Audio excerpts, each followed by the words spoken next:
Ada satu model asuransi yang pengen aku bagi ke teman-teman yang aman, yang adil, yang transparan, yang terjangkau, bisa dipakai untuk siapa aja, semua orang, dan yang pasti halal.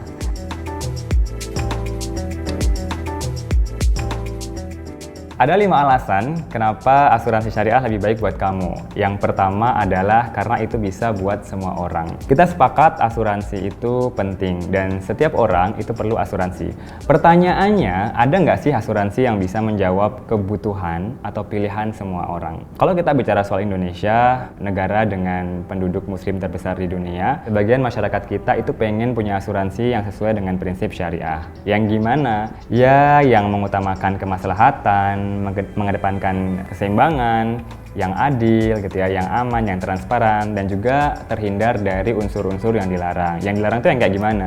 Ya misalnya yang ada riba, bunga, terus yang ada gorornya, ketidakpastian, ketidakjelasan, yang ada maishir itu perjudian, atau kita bisa artikan mendapatkan keuntungan tanpa kerja keras, atau mengambil keuntungan secara batil dari kekayaan orang lain. Ada jawabannya teman-teman, yaitu asuransi syariah.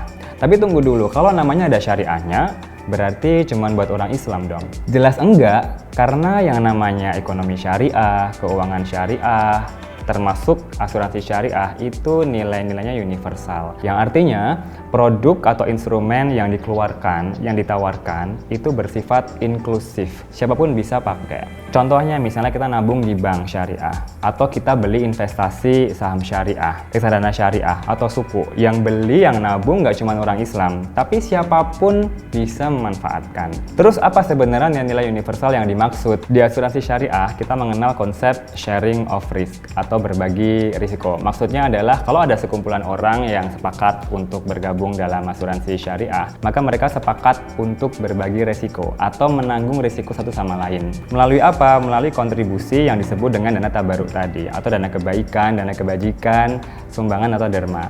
Yang itu nanti digunakan untuk membantu peserta lain di antara mereka yang mengalami musibah atau mengalami kesulitan.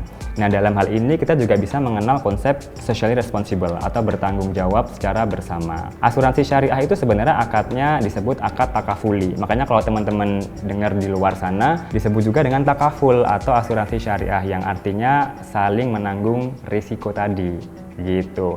Nah, terus seandainya kita sebagai peserta, kita nggak akan ngeklaim, kenapa? Karena kita nggak mengalami musibah, nggak mengalami kesulitan, apakah dananya hangus? Enggak, dananya akan tetap ada di sana, digunakan untuk membantu yang lain. Nah, disinilah ada yang namanya konsep keadilan atau justice tadi. Nah, kalau masih juga belum yakin asuransi syariah itu universal dan inklusif, bisa buat semua orang, kita coba lihat trennya teman-teman. Di dekade tahun 70-an, pertama kali asuransi syariah institusinya itu ada di Arab Saudi dan Sudan. Kemudian karena sukses berkembang, akhirnya menginspirasi negara lain untuk membangun sistem yang sama, asuransi syariah. Di mana? Di Swiss. Swiss itu di Eropa loh, bukan negara mayoritas muslim. Luxembourg, kemudian di Amerika di Bahamas, lalu ada di Bahrain, di Malaysia, di Singapura, di Brunei, di Indonesia pada tahun 1994. Benar-benar inklusif kan? Tapi masih ada alasan-alasan lain kenapa asuransi syariah lebih baik, lebih pas, lebih cocok buat kamu. Tunggu video berikutnya.